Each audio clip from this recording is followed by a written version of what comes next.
خطبہ نمبر 11۔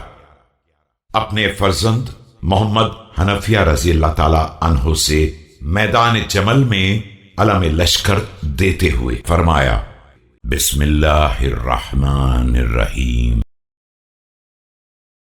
تزول الجبال ولا تزل، عض على ناجذك، عر الله جمجمتك، تد في الأرض قدمك، ارم ببصرك أقصى القوم، وغض بصرك، واعلم أن النصر من عند الله سبحانه۔